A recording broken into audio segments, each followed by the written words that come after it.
The clouds parted over the Isles of Boreas. It was time to choose. The rebellion was in trouble. Ravens were scouting for the secret rebel base. They needed a game changer. Pieces of the Sky Ripper had surfaced. Bernardo knew that using it could go catastrophically wrong, but he was sure he could figure out how to use it safely. Also, a temple had risen out of empty desert. The Iblis stone was hidden there. It was a dangerous artifact. It could corrupt its user into a bloodthirsty monster. Maybe he could find a way to use it, to take its power without surrendering to its wickedness. And also, his old friend Lapino needed rescuing. Of course, Bernardo had a pretty strong suspicion that Lapino had betrayed the rebellion, and he had a gut feeling that he needed to use that to his advantage.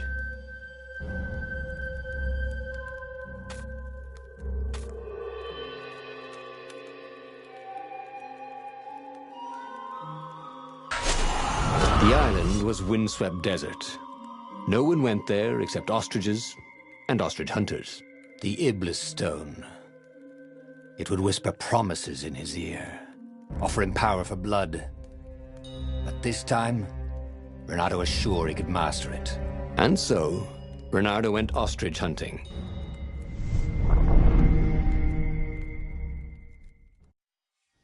Every child could sing verses about the Sky Ripper, but ancient codices held hints of other things.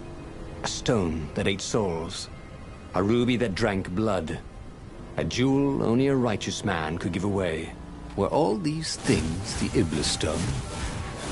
Long hidden in a buried temple, another ancient item that was only resurfacing now, drawn up from the deeps by the Emperor's horrific rituals?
Here, cawing in frustration. They were still searching for a way in. Good. Then he hadn't come too late.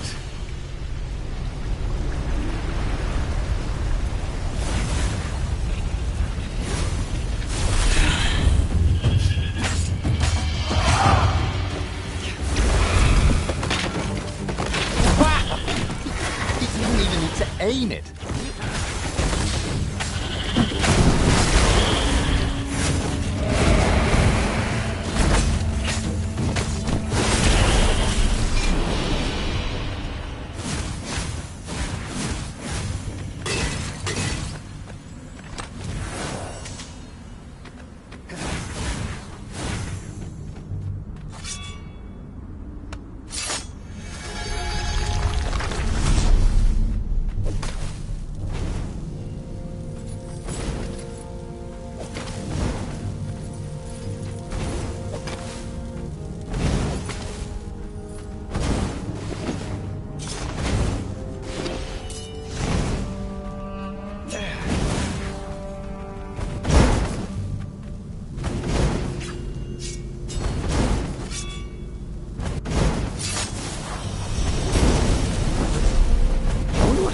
If I go that way.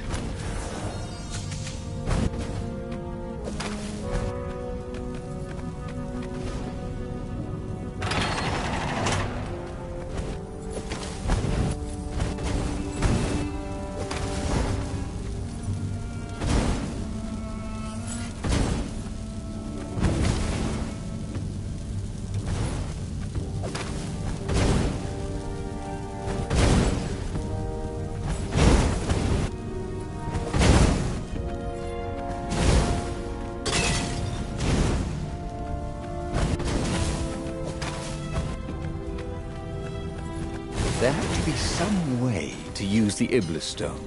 It was old, wasn't it? People are so much cleverer now. And Renato was pretty sure he was cleverer than most people.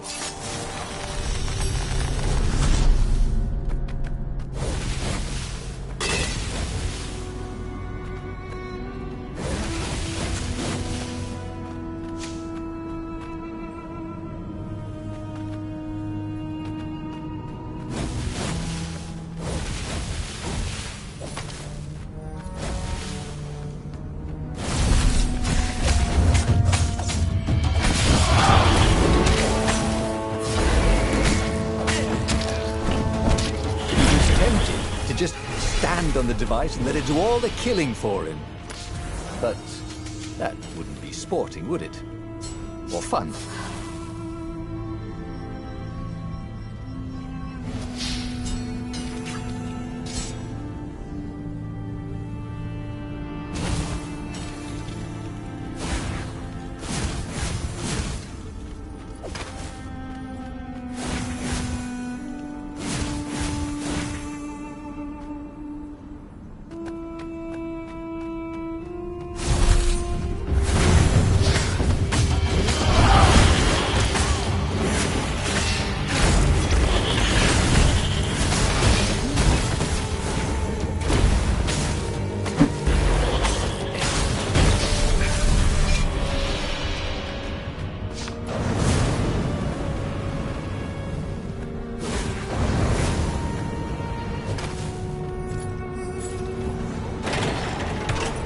The Ravens at least could not get past this point.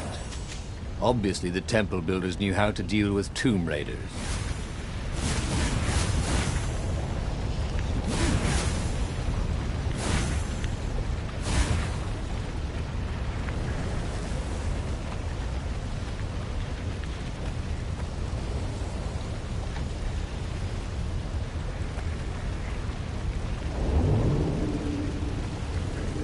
This thing really needed a roof.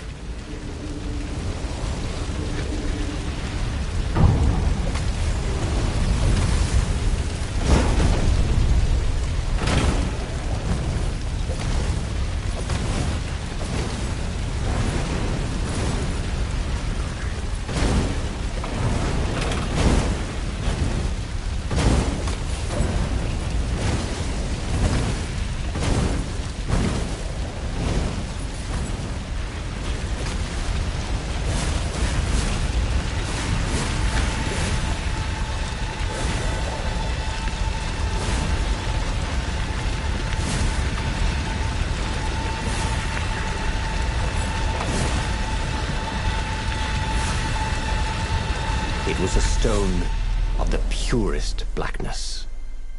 It reflected no light, like a void made solid. Nervous, he picked it up. I can make you mighty.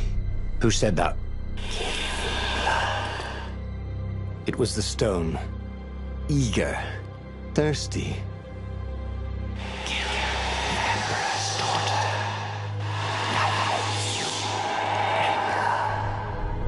That seemed tempting and terribly wrong. Zenobia was the Emperor's greatest general and a potent witch. But they had been close once, and he had a sneaking suspicion the gem would try to control him. Why not capture the core of Sky Ripper instead? It was the eye of a lost god torn out by the transcendent Emperor to power his greatest weapon. "It's the core," said the stone anxiously. But even though Renato knew how evil the gem was, he had a clever plan for dealing with it.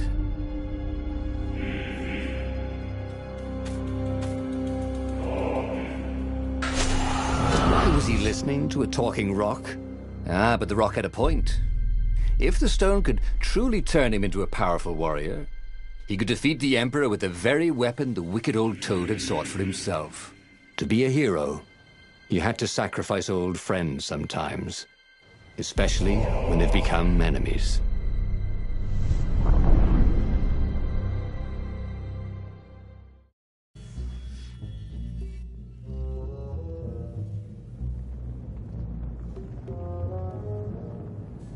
As he placed the impossibly black crystal in his gauntlet, Bernardo had a sudden vision. Charred fields covered in dead ravens below a black sun.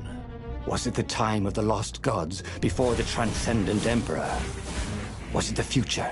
Feed souls, it whispered. Take the power. He could feel the stone's hunger for souls, its thirst for blood. All right, I get it. This was going to be interesting.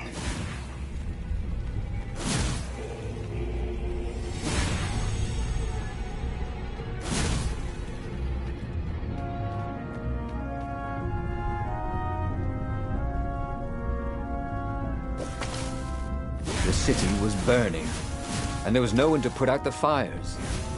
If somehow Zenobia survived her father and inherited his crown, what sort of empire would she be heir to? But he couldn't think about that, could he?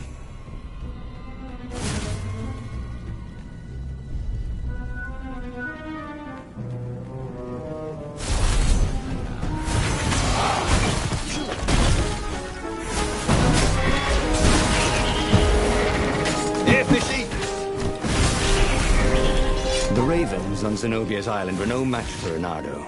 They screamed as the stones sucked out their souls, and with each death, he felt stronger. Take the power, the stone told him.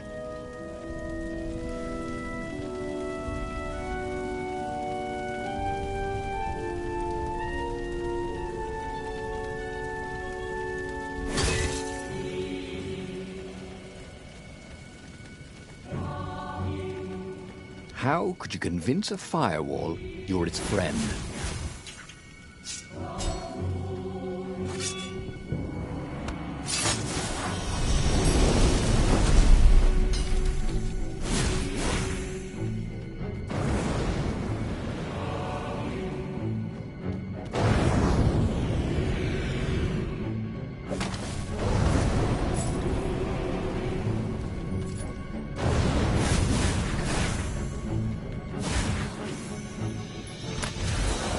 Bernardo had been to a dungeon once where all the chests had teeth and eyes. It had been a short visit.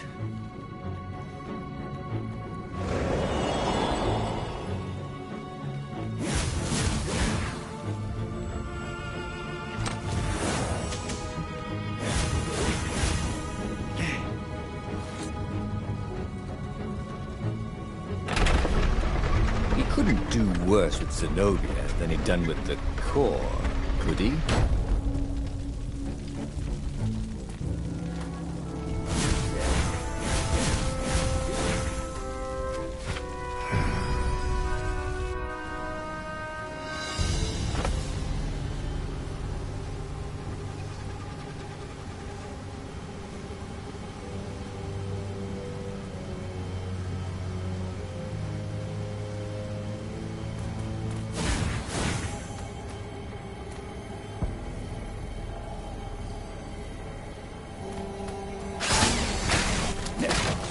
Boy, the looks could kill.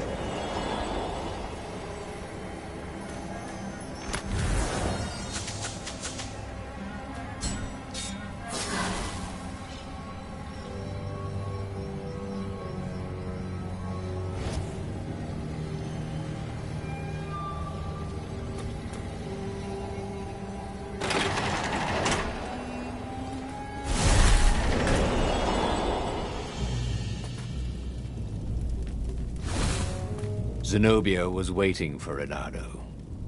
She was alone, confident as always. Fire danced at the tips of her claws. Are you here to surrender? She seemed as cocksure as he felt. But she didn't know he had the stone. And I've missed you too, love. He chuckled. She spotted the stone and bolted without another word.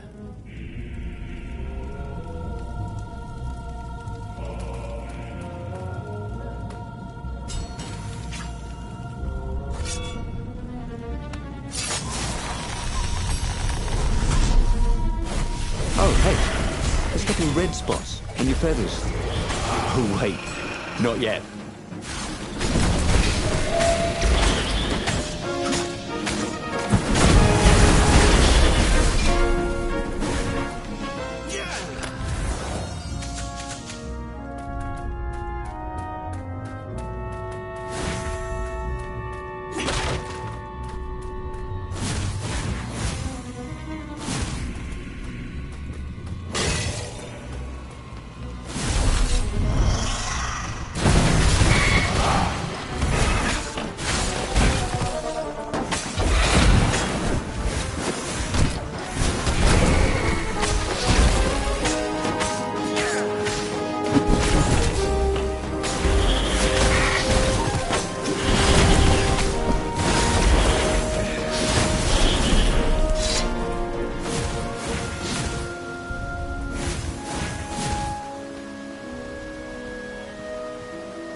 Finally, Renato caught up to her. He had never seen her scared before. At school, she'd been the determined, brave one. Now her eyes were wide, frightened. He didn't like seeing her this way. "Kill her," whispered the stone. "You cannot win your rebellion without it." "Please." "No," said Zenobia. "Not that way." Oh, they had been so close once. Could he really feed her soul to his demonic gem? But if he spared her, he would not get the full power of the stone. Oh, how could he be the hero he wanted to be? With a flick of his wrist, he slashed Zenobia's throat. Her eyes widened even more. And then the light went out of them. Renato felt amazing. Power was rushing into him like water from a burst dam. Oh, such brilliance, exulted the Iblis stone. Tasty. He felt a bit bad about killing her.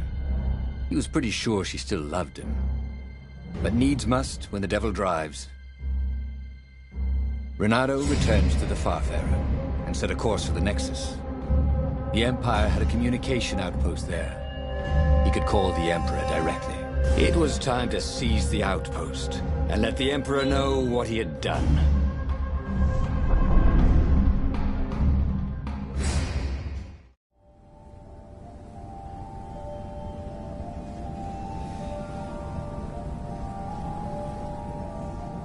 The Nexus was beautiful.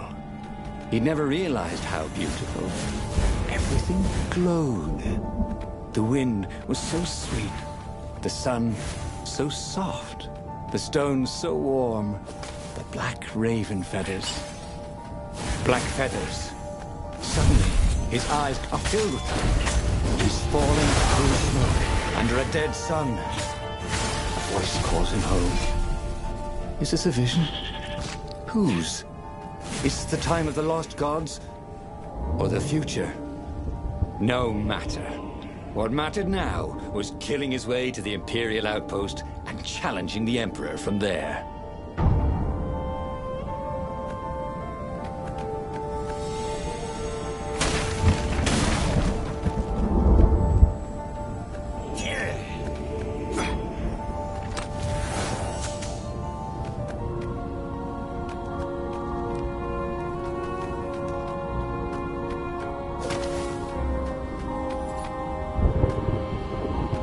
Don't get ahead of yourself, lad.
Up ahead was Lapino.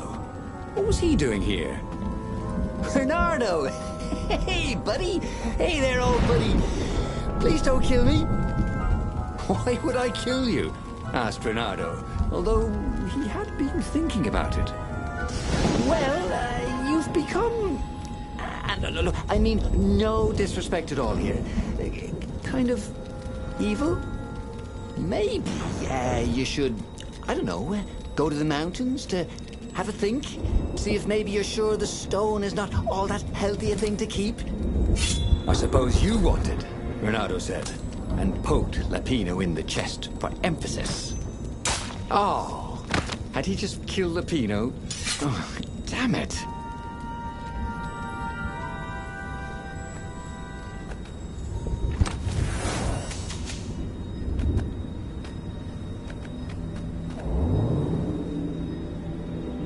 Building these platforms was so expensive, they'd run out of budget for guardrails.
Renato rampaged through the Imperial outpost like a water buffalo rampaging. At the last moment, he remembered not to kill the Farspeaker Toad. After all, he wanted a word with the Emperor. But there was only silence. The Emperor was scared, like little girl. Well, he would gather the rebel army and slaughter the Imperial fleet. Applauded the Iblistone. Tremendous. Then the Emperor would have to answer his Farspeaker, wouldn't he? Who are you? Asked a distant voice that sounded uncomfortably like Zenobia. What have you become? The mountains. Go to the mountains, urged another that sounded a bit like Lapino.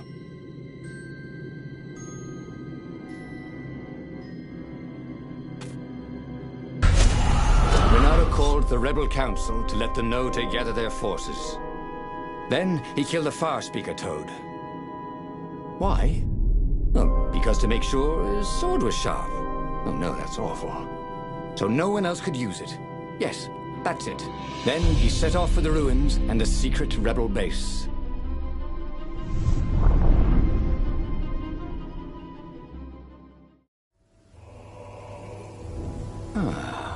The ruins were crawling with ravens. Probably looking for the secret base, Renato thought. But then he realized they're probably looking for me. They must be very scared of me. Well, here I am!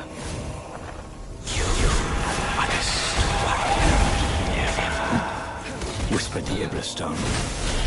And he had to agree with it, for once. Who was as good as Renato?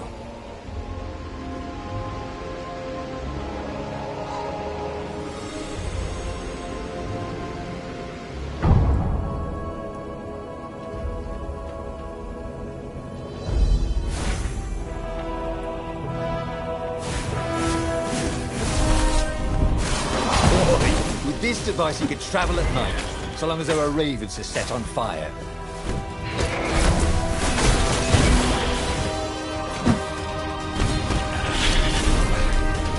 Renato was so happy. The stone was the best friend he'd ever had. Really, who would bury such a treasure in the desert? Soon, he'd go rally the rebellion, and usher a new age for the islands of Erda.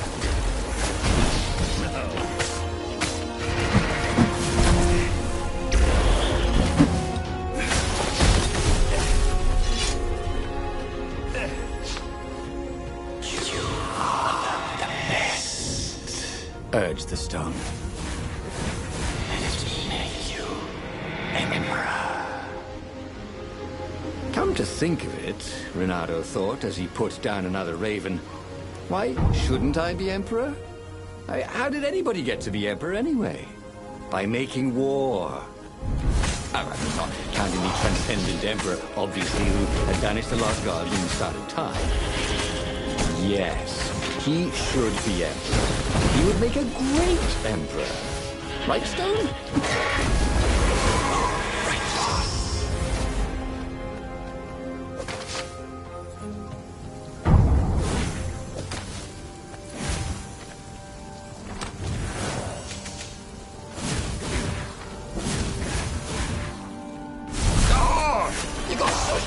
Looking eyeballs! Caught the lead, Raven. Thank you, I think, said Renato. Never heard to be polite.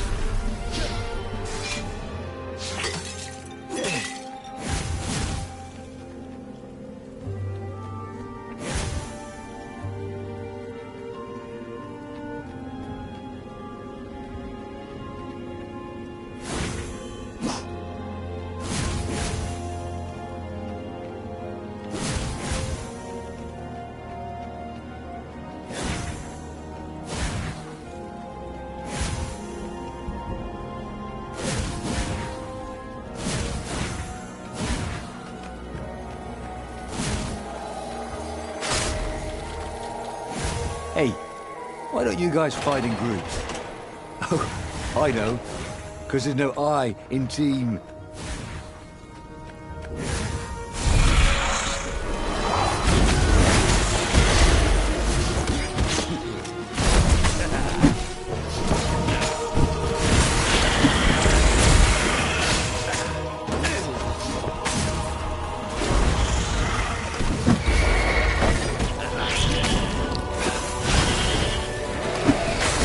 Mother never let him wave his sword around at home.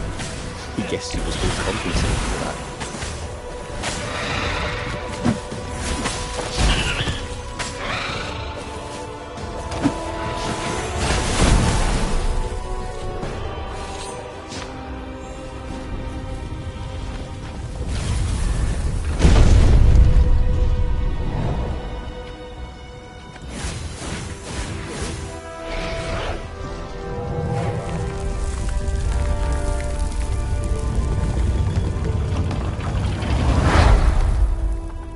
Renato strode into the council.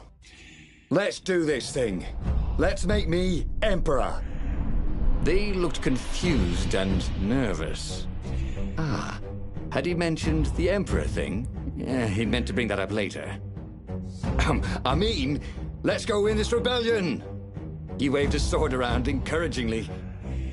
They ran. Cowards. He'd stop them. He cut down a few to inspire the others. But soon, there was no one to cut down.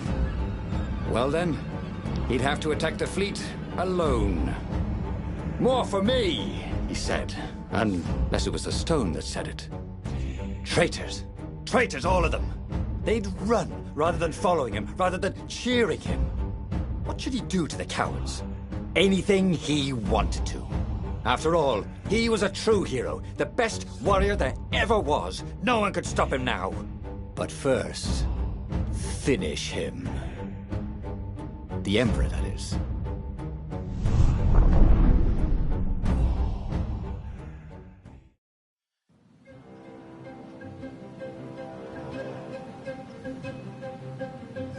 Where was the rebel fleet?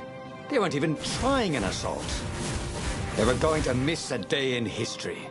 The downfall of this dynasty, and a new one to take its place.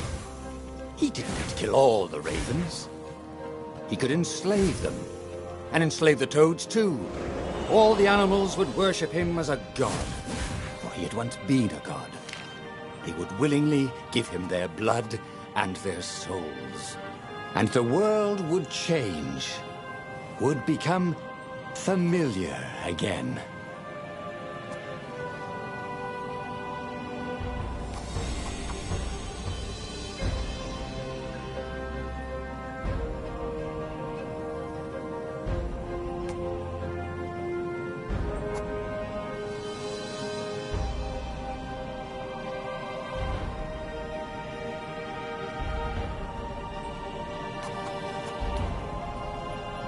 Swell.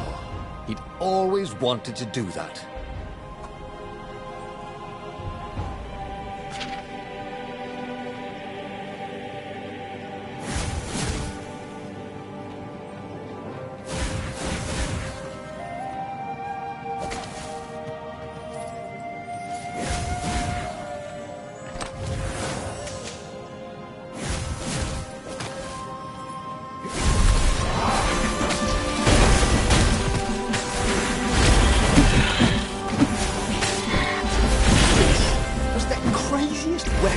Ever used.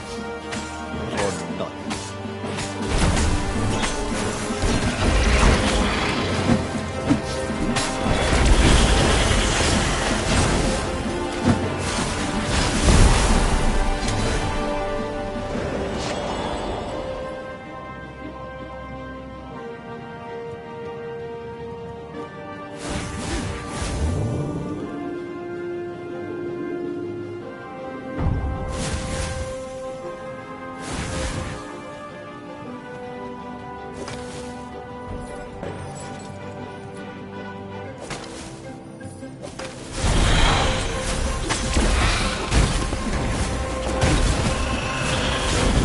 Shy.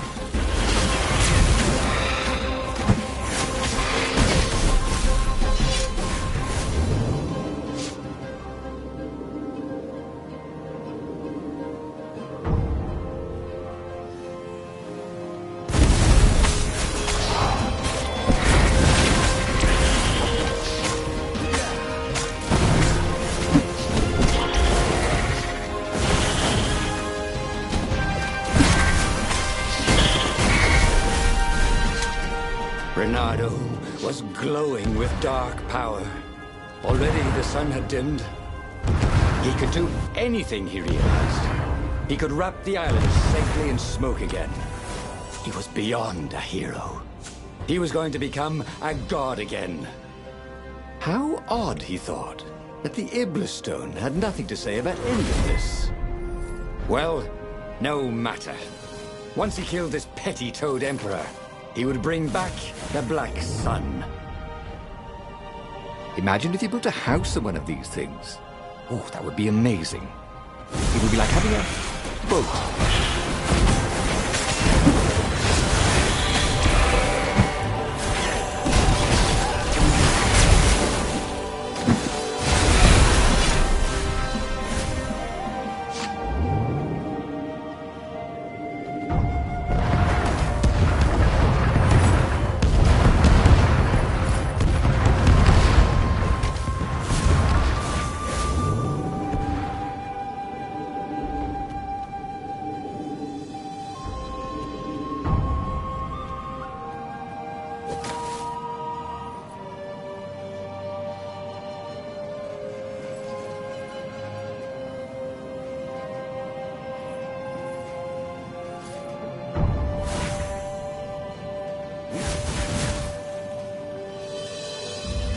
Soon he'd confront the Emperor.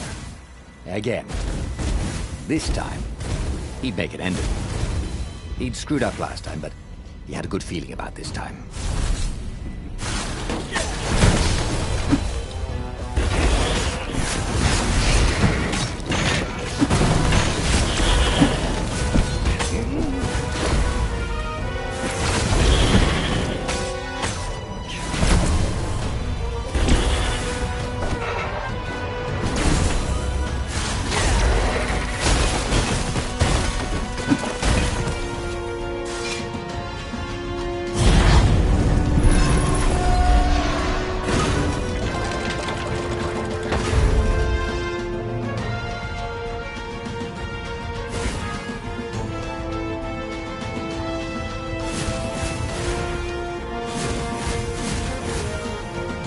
He found the Emperor and the Council huddling by his ship, plotting. They saw him and cowered before him. Back to hell, fiend! Croaked the Emperor desperately. In the name of the Transcendent Emperor! Croaked the speaker. They held some arcane items he didn't recognize. He simply flexed his will and sucked their souls out of their bodies. And Iblis exulted. It is finished. And the void that had been a mere stone on a sword expanded. It stretched and ripped like a vast womb. And a gaze, black and pitiless as the sun, passed through the void into the land. And so time ended.